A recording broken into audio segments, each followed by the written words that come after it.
les pères dominicains du Rwanda. Partager avec Jésus qui vient dans notre vie.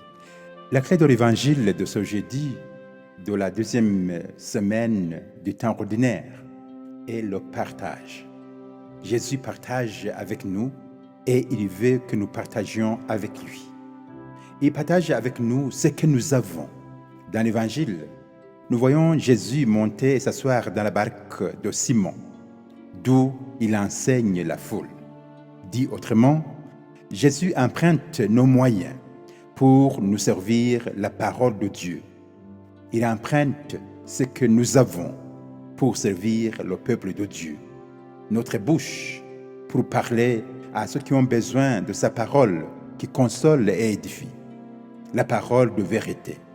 Il emprunte nos pieds et nos pas pour aller vers ceux qui sont isolés, les marginalisés, vers les malades de cœur et de corps. Il emprunte nos cœurs pour aimer. Jésus veut partager avec nous ce que nous faisons. Il demande à Simon, avancez dans le large et jetez les filets pour prendre du poisson. On peut dire que Jésus, qui avait grandi à côté de Joseph, le charpentier, ne se connaissait pas en pêche, mais il demande à Simon de jeter les filets comme s'il s'y connaissait.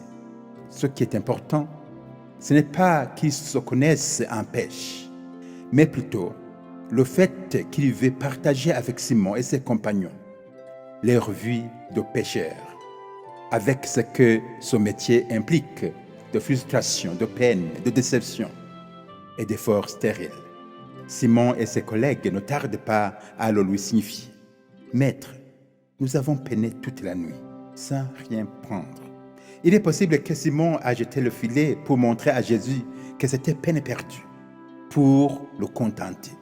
Mais il est fort possible qu'il a jeté le filet parce qu'il avait écouté Jésus et entendu sa parole. Donc, jeter le filet par la foi qui fait confiance. Ce qui importe, c'est que, en demandant à Simon-Pierre de jeter le filet, Jésus veut partager avec lui ce travail qui fait sa vie et la vie de sa famille. Par là, l'Évangile nous invite à réaliser que Jésus partage nos joies et nos peines, nos échecs, nos déceptions, nos défis, nos défaites et nos efforts. Tout ce que Jésus nous demande, c'est de lui faire confiance, d'avoir la foi en lui. Même quand nous sommes fatigués ou découragés de la vie. Parce que quand Jésus partage avec nous ce que nous faisons, il est permis d'espérer contre tout espoir. C'est-à-dire, commencer à espérer à partir de là où notre espoir était terminé. Prendre le courage parce que Jésus est là, présent dans notre vie. Le miracle se trouve dans l'espoir qui consiste à obéir à Jésus, même quand rien ne semble aller. Jésus lui aussi partage avec nous sa mission. Désormais, ce sont les hommes que tu prendras. Si nous avons accepté de partager avec Jésus ce que nous sommes, ce que nous faisons, ce que nous avons, il est aussi prêt à partager avec nous sa mission, malgré nos faiblesses. Seigneur, éloigne-toi de moi, car je suis un homme pécheur. En acceptant nos faiblesses, Jésus nous rend forts pour prendre part à sa mission et collaborer avec lui. C'est intéressant que ce soit à Simon que Jésus a demandé de jeter les filets, mais à la prise, Jacques et Jean et les compagnons ont contribué à tirer les filets et tous l'ont suivi. Nous tous, nous sommes invités à collaborer dans la mission de Jésus pour que s'établisse sur la terre le règne de Dieu. Mais alors, une question se pose.